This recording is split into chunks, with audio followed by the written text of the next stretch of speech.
اب ہم آپ کو ادریس علیہ السلام کے بارے میں بتاتے ہیں۔ ایک حدیث میں ہے کہ آدم اور شیس علیہ السلام کے بعد ادریس علیہ السلام پہلے نبی ہیں۔ ایک دوسری حدیث میں ہے کہ ادریس علیہ السلام پہلے نبی ہیں جنہوں نے قلم کے ذریعے لکھا اور لوگوں کو کتابت سکھائی۔ حافظ ابن کثیر نے ان کا حلیہ کچھ یوں بیان کیا ہے: پورا قد و قامت، خوبصورت، خوب روح، گھنی داڑھی، عمدہ اوصاف کے مالک، چوڑے کندھے، مضبوط ہڈیاں، دبلے پتلے، سرمگی چمکدار آنکھیں، گفتگو باوقار، خاموشی پسند، سنجیدہ اور متین، چلتے ہوئے نظر نیچی، انتہائی فکر و خوض کے عادی، غصے کے وقت سخت غضبناک، باتیں کرنے میں شہادت کی انگلی سے بار بار اشارہ کرنے کے عادی۔ ادریس علیہ السلام شیس علیہ السلام کی شریعت پر عمل پیرا رہے۔ چونکہ ادریس علیہ السلام رسول بھی تھے، اس لیے اللہ کی طرف سے مستقل ان پر شریعت نازل ہوئی جس کی تشریح و تفسیر کر کے لوگوں کو احکام الہی سے آگاہ فرماتے۔ ادریس علیہ السلام نے جب دیکھا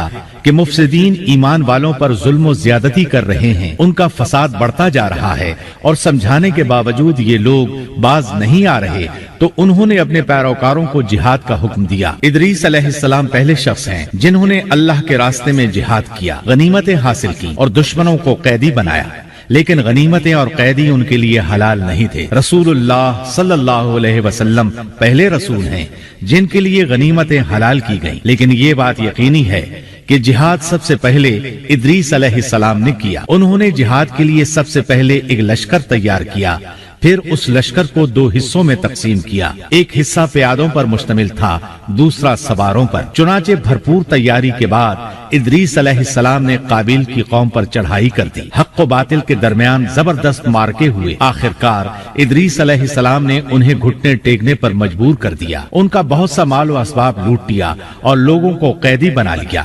اللہ تعالیٰ نے ان تمام باتوں کا ذکر نہیں فرمایا، بلکہ اللہ نے ان کی سیرت کے بارے میں اپنی کتاب قرآن مجید میں اشارتاً ذکر فرمایا ہے۔ مثلا سورہ مریم آیات 56 اور 57 میں ارشاد ہوتا ہے: اور اس کتاب میں ادریس کا بھی ذکر کر، وہ بھی نیک کردار نبی تھے، ہم نے انہیں بلند مقام پر اٹھایا۔ ان کے بلند مرتبے کے بارے میں بخاری اور مسلم میں حدیث موجود ہے کہ نبی کریم صلی اللہ علیہ وسلم نے فرمایا: میں نے معراج کی رات چوتھے آسمان پر ادریس علیہ السلام سے ملاقات کی، وہ چوتھے آسمان پر بلند مقام پر فائز تھے۔ ابن جریر نے ایک روایت بیان کی ہے، وہ روایت اس بات کی وضاحت کرتی ہے کہ اللہ تعالیٰ کے ارشاد سے کیا مراد ہے، اس کا کیا مفہوم ہے۔ ابن جریر کے علاوہ دیگر بڑے بڑے مفسرین اور مورخین نے بھی اس روایت کو ذکر کیا ہے، لیکن اس کی کوئی صحیح سند نہیں مل سکی۔ وہ روایت یہ ہے: ابن ابی حاتم وغیرہ نے اس روایت کو ہلال بن یسار سے بیان کیا ہے۔ وہ کہتے ہیں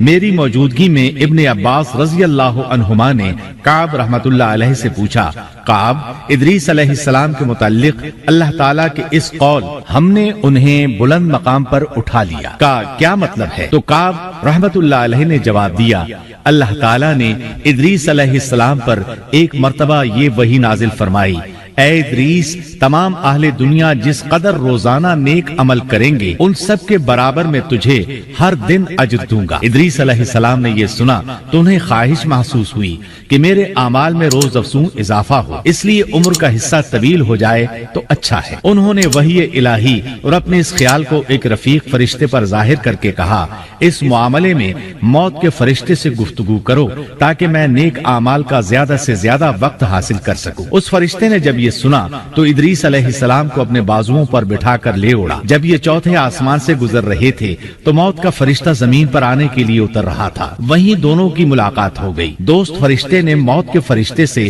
ادریس علیہ السلام کے بارے میں گفتگو کی۔ موت کے فرشتے نے دریافت کیا: ادریس علیہ السلام کہاں ہیں؟ اس نے کہا: میری پشت پر۔ موت کا فرشتہ کہنے لگا: مجھے اللہ کی طرف سے یہ حکم ملا ہے کہ چوتھے آسمان پر ادریس علیہ السلام کی روح قبض کروں، اس لیے میں سخت حیرت میں تھا کہ یہ کیسے ممکن ہے، ادریس علیہ السلام تو زمین پر ہیں۔ چنانچہ موت کا فرشتہ ادریس علیہ السلام کے پاس آیا، ان سے اجازت طلب کی اور ان کی روح قبض کر لی۔ انبیاء کو یہ امتیاز حاصل ہے کہ فرشتہ ان کی اجازت کے بغیر ان کی روح قبض نہیں کر سکتا، اور رسول اللہ صلی اللہ علیہ وسلم کو تو یہ اختیار دیا گیا کہ آپ دنیا میں مزید رہنا پسند کریں تو رہ سکتے ہیں، یا پھر رفیق اعلیٰ کی رفاقت کو پسند کر لیں۔ آپ نے رفیق اعلیٰ کی رفاقت کو پسند فرمایا۔ اس طرح ادریس علیہ السلام کی روح چوتھے آسمان پر قبض کی گئی۔ انہیں بھی عیسیٰ علیہ السلام کی طرح آسمان پر اٹھایا گیا۔ فرق یہ ہے کہ عیسیٰ علیہ السلام کی روح قبض نہیں کی گئی۔ یہ واقعہ نقل کر کے کعب رحمت اللہ علیہ فرماتے ہیں کہ اللہ تعالیٰ کے ارشاد کی تفسیر یہی ہے، لیکن درست بات یہ ہے کہ یہ اسرائیلی روایت ہے۔ ادریس علیہ السلام کی وفات ہو گئی تو لوگ فساد میں اور بڑھ گئے، ان میں شر پھیل گیا، تاہم وہ توحید پر قائم رہے۔ بت پرستی کا ان میں کوئی شعور نہیں تھا۔ لوگ آدم علیہ السلام کے وفات کے 1000 سال بعد تک توحید پر قائم رہے۔ ان میں فسق و فجور ضرور تھا لیکن شرک نہیں تھا۔ اللہ تعالیٰ کے اس ارشاد دراصل لوگ ایک ہی امت تھے کا یہی مطلب ہے۔